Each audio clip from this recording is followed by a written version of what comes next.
Dad saw a giant lump in the ceiling and called 911 when it began to move. Derek Newman had no idea his life was about to change when he first noticed a strange sound coming from the ceiling of his home. At night, while putting his kids to bed, he heard soft drops hitting something hard. When he looked up, everything looked normal. He thought it was nothing and continued his evening. The next morning, as he prepared for work, Derek heard the noise again. This time, he noticed a small bubble forming in the ceiling. Thinking it was a minor water leak, he decided to deal with it later. But when he returned home that evening, the situation had worsened. Multiple bubbles had appeared, and some were about to burst. Worried, Derek called his plumber, Lucio, who came quickly with his team. While they worked, a small crack formed in one of the bubbles. Derek went closer to the crack and smelled it. Shocked by the smell, he quickly called 911. The crack was leaking a liquid with a strong chemical smell.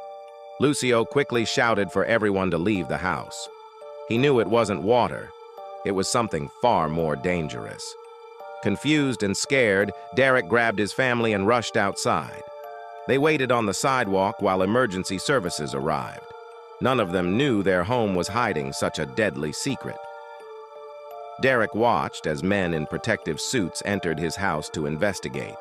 Lucio stayed close, talking to the workers and explaining what he had seen. After some time, the workers came back with a shocking discovery.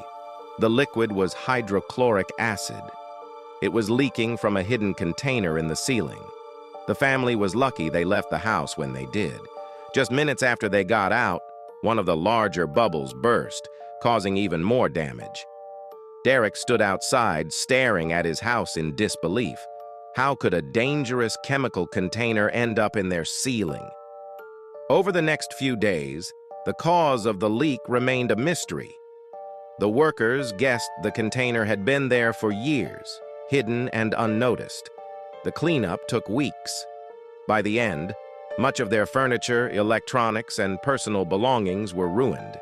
Even though it was a difficult time, Derek was thankful his family was safe. He knew things could have been much worse if they had stayed in the house any longer.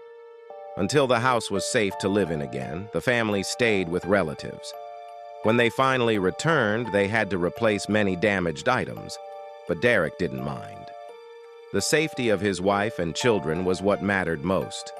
The whole experience had been frightening, but in the end, Derek was relieved that everyone was okay. The memory of that day stayed with him for a long time. He often wondered about the container and how it ended up in their home. Despite never finding out the full story, Derek focused on moving forward. He was just glad they had acted quickly and avoided a tragedy.